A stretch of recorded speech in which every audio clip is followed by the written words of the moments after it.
Everyone, welcome to Science in Perspective. In this episode, I'm going to be talking about a phenomenon known as dark electrons, a phenomenon that occurs in some exotic materials in certain situations.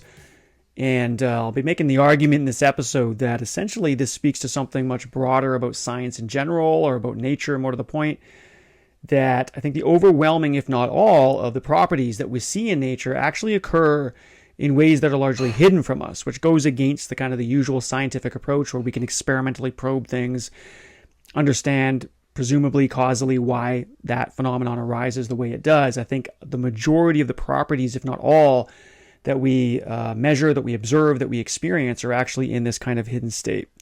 And so it's not something that's directly observable, and that has kind of broader implications about science in general. But anyways, I think this is a good example of dark electrons. Or dark electrons rather, are a good example of the kind of thing I'm talking about. There's a paper in Archive, excuse me, by Kyun-Soo Kim and others called Dark State of Electrons in a Double Two-Level Quantum System. You can go ahead and check that out. Link is in the description. And there's another article actually on New Scientist you might want to check out. Speaks at a high level about this. But I want to dig into this and again, kind of make my argument. I think it's kind of cool what superconductors rather show us with these dark electrons, and I think it speaks the quiet part out loud. And it kind of has a double meaning there, but the quiet part, because they're dark, you don't really see them, and more to the point that you don't really talk about this in science, which is probably what we're doing with a lot of measurements and experiments, are not really probing what we think we're probing. The properties that we want to take advantage of in materials and that we want to study in nature's phenomena are something that is in many ways inaccessible from that kind of causal standpoint that we often take in our science. Okay, so let's just begin with kind of a brief tour of solid state physics, and that is the area that we're talking about here when we talk about dark electrons, because what authors like Kyun-Soo Kim and others will do is they'll take a look at certain materials, could be like a palladium selenide or different kind of semiconductors, and they'll notice that they have a lot of interesting properties. It could be superconducting, it could be something else. But what they want to do is really get after the electronic structure of these materials. So they're looking at these materials because these materials have properties that manifest because of their electrons, right? So electrons are obviously conducting.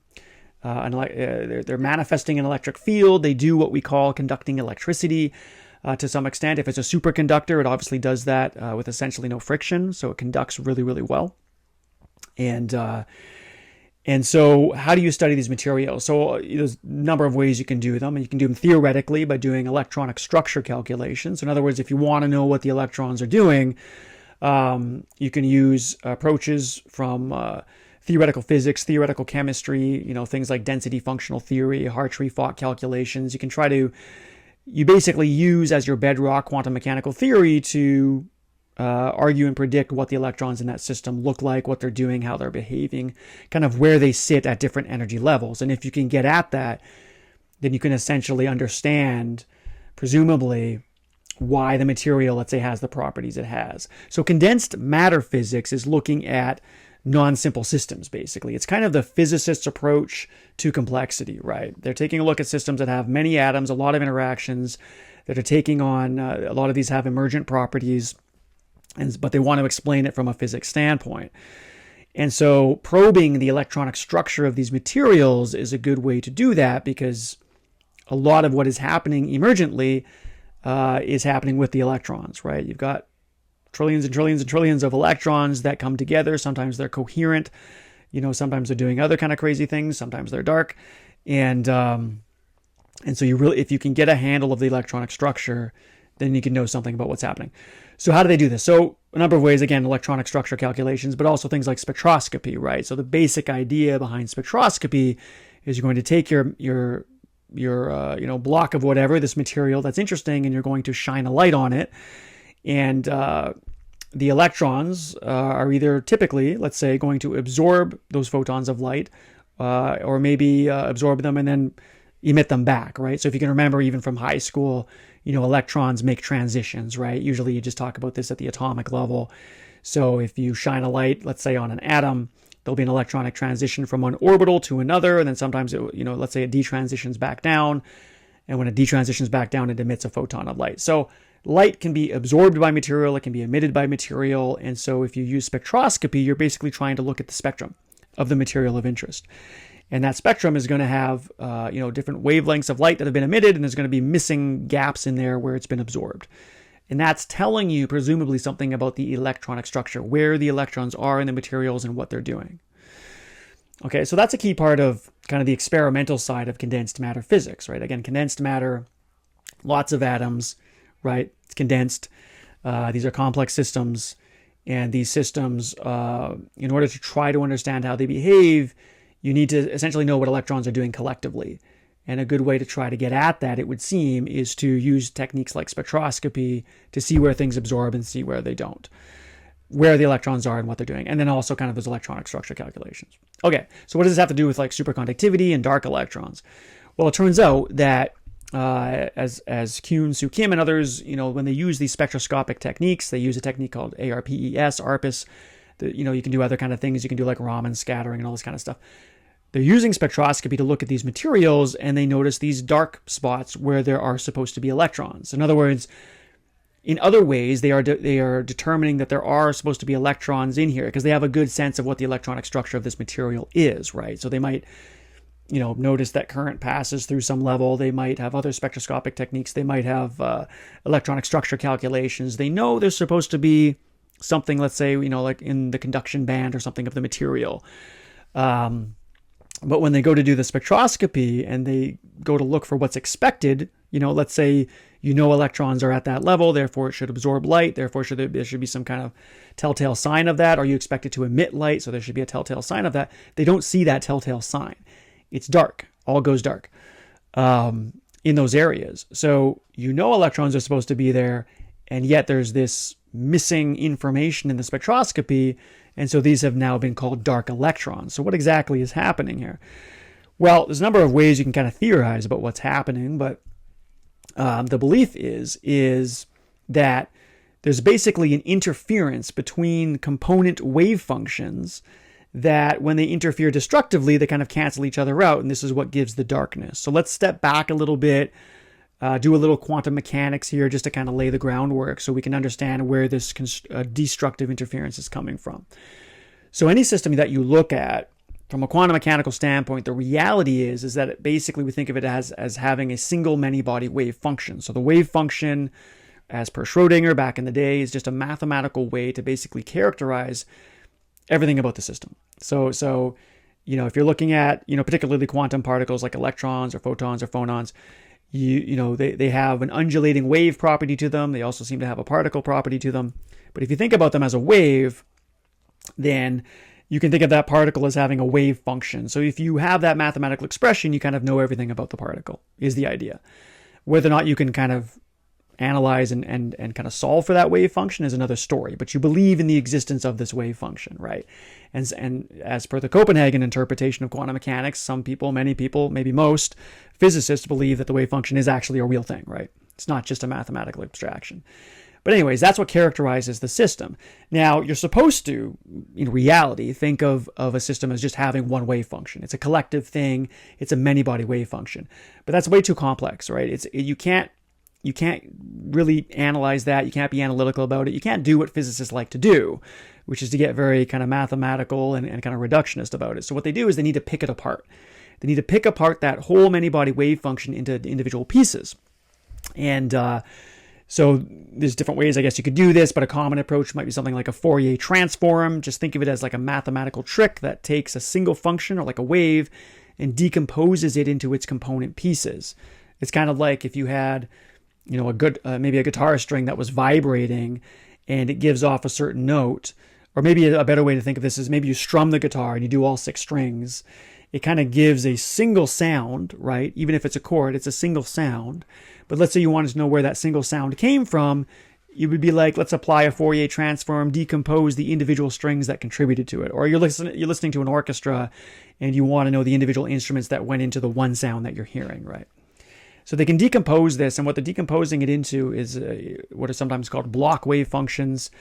And block wave functions is, BLOCH, block. Back in the day, scientists, he basically, everybody was kind of doing calculations on individual particles for wave functions. And he came along and said, well, what about in crystals, right? What about in condensed matter, like actual, billions of atoms together? You have to take into account the periodicity of the atoms. And if you take into account the periodicity, Bloch basically showed you how you could still kind of calculate wave functions taking into account the periodic nature of atoms, right? Because those atoms, you can kind of think of them as having electron clouds around them individually, and then somehow those clouds are interacting together to ultimately produce that many-body wave function, right?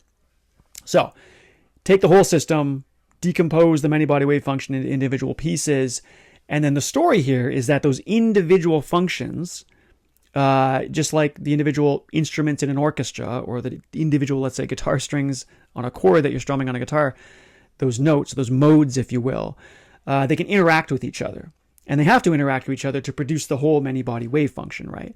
But sometimes they interact in such a way that they cancel each other out, which is true of waves in general, right? You can do this in the bathtub, you can do this in a lake, right? You can drop a pebble here and a pebble here, and the waves come at each other, and if the crests meet, then it constructively interferes.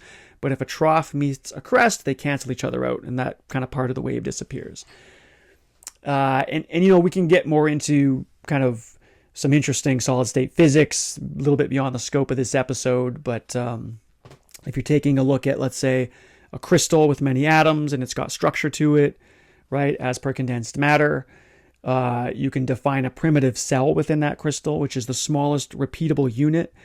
Within that primitive cell, you will have different atoms, and those different atoms will be different from each other in a number of different ways, but one way they can be different from each other is basically the symmetry group they belong to. Okay, so, and these can actually be the same atom. They don't have to be different atoms. It might be like graphene, and you might have 2 carbon atoms within your primitive cell, which is that smallest, kind of like if you're tiling a floor, the smallest piece of tile, which if you were to repeat would give you the whole floor.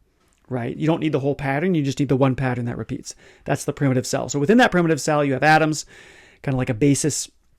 And those atoms, let's say they're both carbon and graphene, but one carbon atom follows one symmetry group, which is just the way that it is symmetric with the other atoms. And another one follows another symmetry group, right?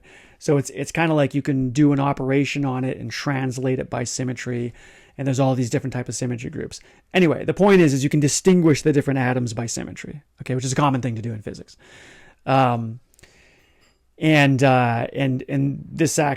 those kind of symmetry groups relate to sublattices. So you can say that basically this carbon atom, if you were to extend it to infinity, has this sublattice, and this other carbon atom goes on this sublattice. Or these could be different atoms, right? It could be palladium and selenium, whatever. Okay. Now, the reason why that's important is because Bloch's theorem, which kind of gets at these individual decomposed wave functions, they kind of think of it as it's almost like the sublattices are dictating the behavior of the individual waves for those individual wave functions. Okay, so really the take-home message here is you have a big crystal, you have atoms within the crystal, you have atoms behaving slightly differently based on the way they're symmetrically oriented around each other.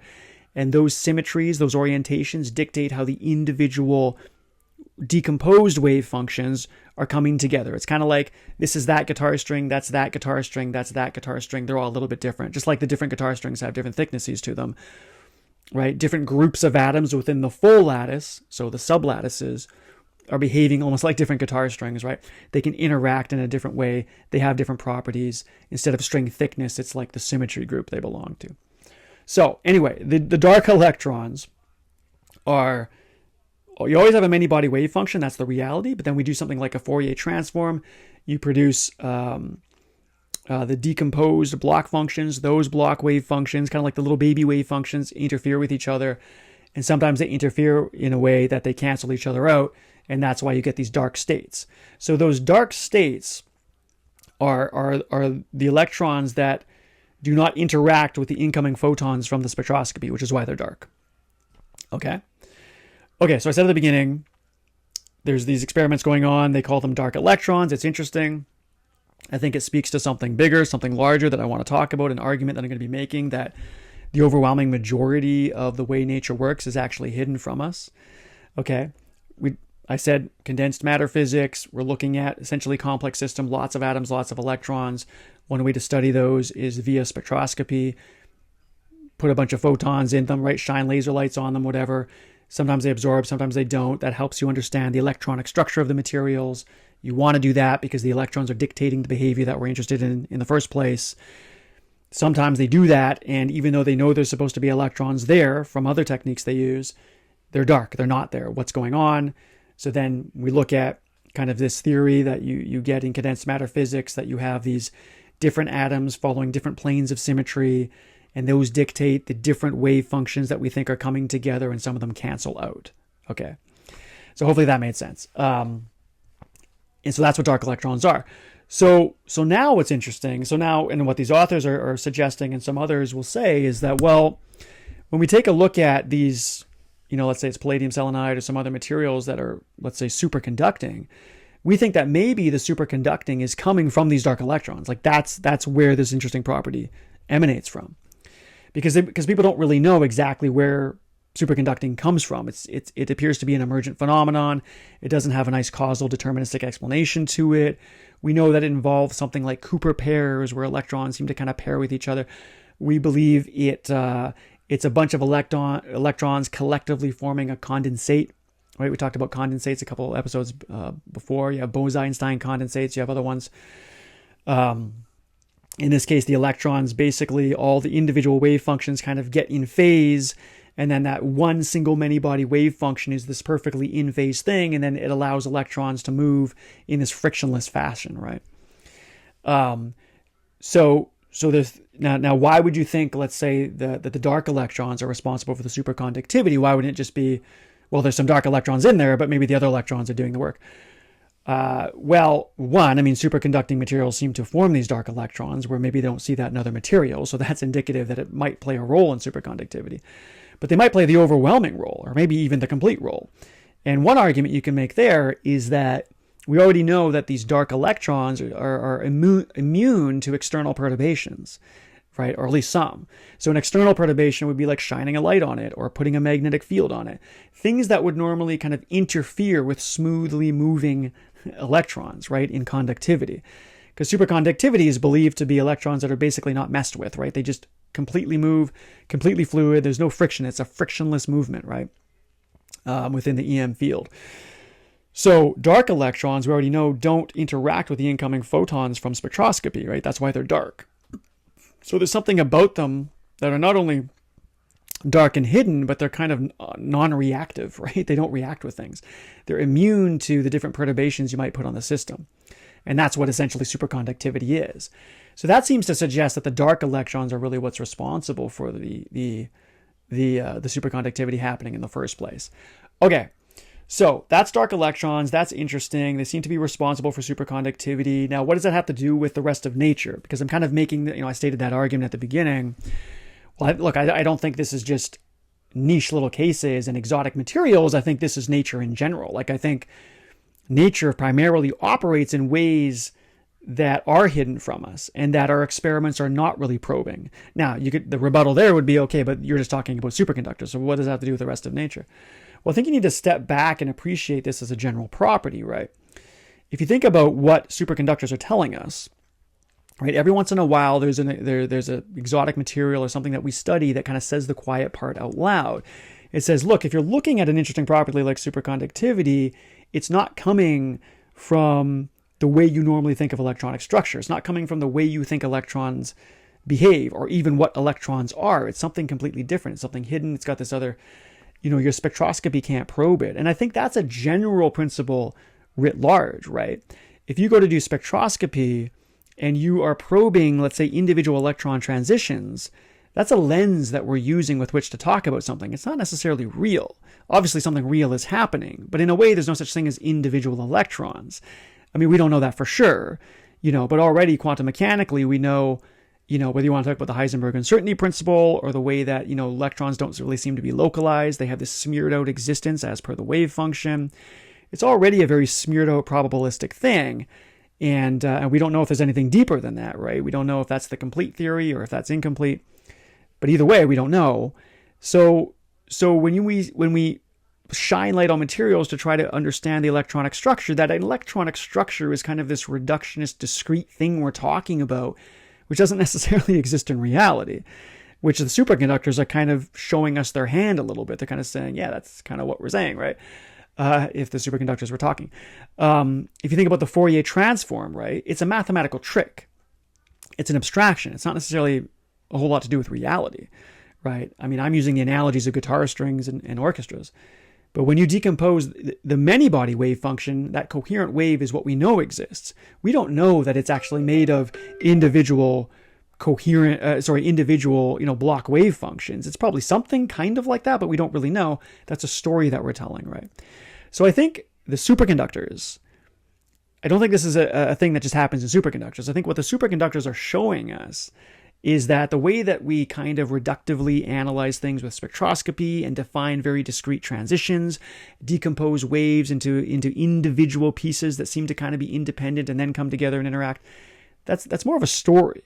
That's not really what's dictating the behavior. The behavior is something far more holistic, something that isn't really that accessible. It's not accessible spectroscopically. It might not be accessible at all. We just know that there's a gap. We know that there's something missing. So I think it speaks to the larger premise that I would argue in nature that, the majority of the way nature works is actually hidden from us. I don't think it's something. It doesn't mean you don't do the experiments, but the experiments are kind of just it's a lens with which we look through, and the stories that we do, the mathematical abstractions that we use, with Fourier transforms and all this kind of stuff, is it's a bit of a myth actually. It's not necessarily what's happening. Anyways, I thought that was interesting. So that's dark electrons. Hopefully you learned some science. You may or may not agree with my main argument, but hopefully you learned a little bit of science there and some condensed matter physics. So anyways, that's it for today's episode. Thanks everyone for tuning in. If you think you might enjoy more of this content, then think about becoming a premium member at scienceinperspective.com. That's science-in-perspective.com. You gain access to additional quality content. I teach techniques and mindsets that reinforce the skills related to how to learn and remember these scientific concepts, and I think that's really important. So, premium members also get a bunch of other stuff on there. So you can go check out scienceinperspective.com, just $9.99 a month if you want to learn a lot more science. So thanks again, everyone, and until next time, take care.